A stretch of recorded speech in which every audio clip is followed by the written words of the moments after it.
一个人惹事，让我们跟着收敛，算什么道理？没听见太后娘娘说吗？若不是江姑娘，咱们都有嫌疑，自然不能随意离去了。方妙姐姐，你不是能掐会算吗？能不能看看那张纸到底是谁的？都这个时候了，你还算什么算？长点心吧。已经跪了1个时辰了，江二姑娘不累吗？回太后，累自是累的，只不过事关生死，臣女不敢懈怠。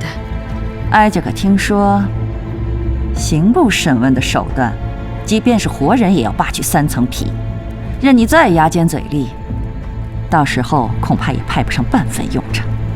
古人云：“异于心之所善泄，虽九死其犹未悔。”只要能洗刷冤屈，不叫有心之人污蔑了臣女，受点苦又何妨？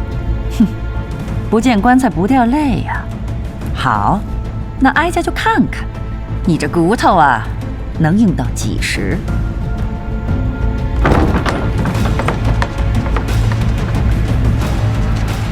娘娘，人到了。臣刑部侍郎陈莹蒙召，向太后娘娘请安。臣刑科给事中张遮，拜见太后娘娘。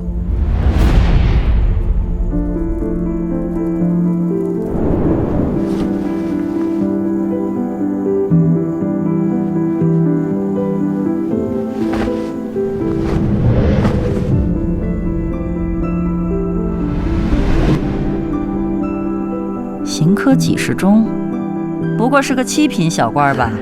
回太后娘娘，张大人入刑部短短10日，就已经处理妥当积压了大半年的刑名之事，乃是个中好手。臣唯恐力薄，慢待了娘娘之事，是以待了张大人。案情之事，路上都已经知晓了吗？都已经说过了。那你2人就给我好好的查，看看幕后到底是什么样的小人在作祟。敢问今日一案的物证现在何处？陈大人，请看。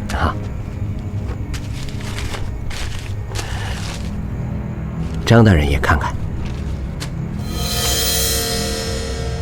白鹿纸，普通信笺尺寸，楷体字迹。臣在来的路上已阅了玉如意上所刻内容的拓本，的确与此信内容无异。张大人的意思是，这东西在谁的手里，谁就与逆党有关？未必。物证如此明晰，还只是未必？张大人是何居心呢？与逆党有关之事本就错综复杂，律例有言，无证不罪。单凭一张纸尚不能定罪，还需查清原委，方能断言。张大人果然是个直臣呢。那是自然。敢问此物是何人、何时、从何处搜来？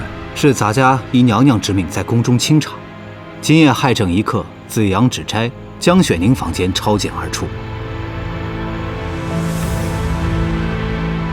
房中很大，不问的是何处？是夹在书案上的一本书中，藏得十分隐秘，若非仔细翻找，恐怕是难以发现的。什么书？这个……回大人的话，小的不大识得字，就记得那书皮上有4个字，只认得一个画字。书呢？没一并抄来。问你呢？这是围炉诗画。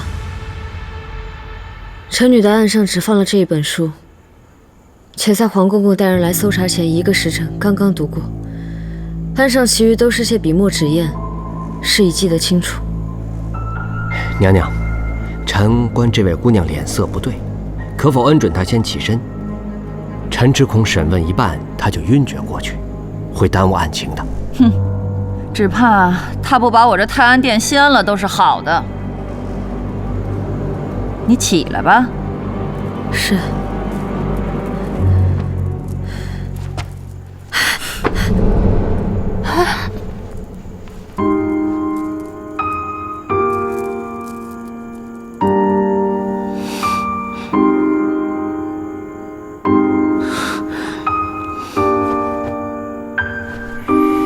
还请大人明察，此旨与臣女绝无关系，也绝非臣女自己。空口无凭，如何自证？臣女可为江二姑娘作证。太后娘娘，张大人，臣女略晓书法，江二姑娘最初写的乃是行草，后随先生学习楷书，可尚如孩童蹒跚学步，断写不出此页字迹。多谢薛大姑娘。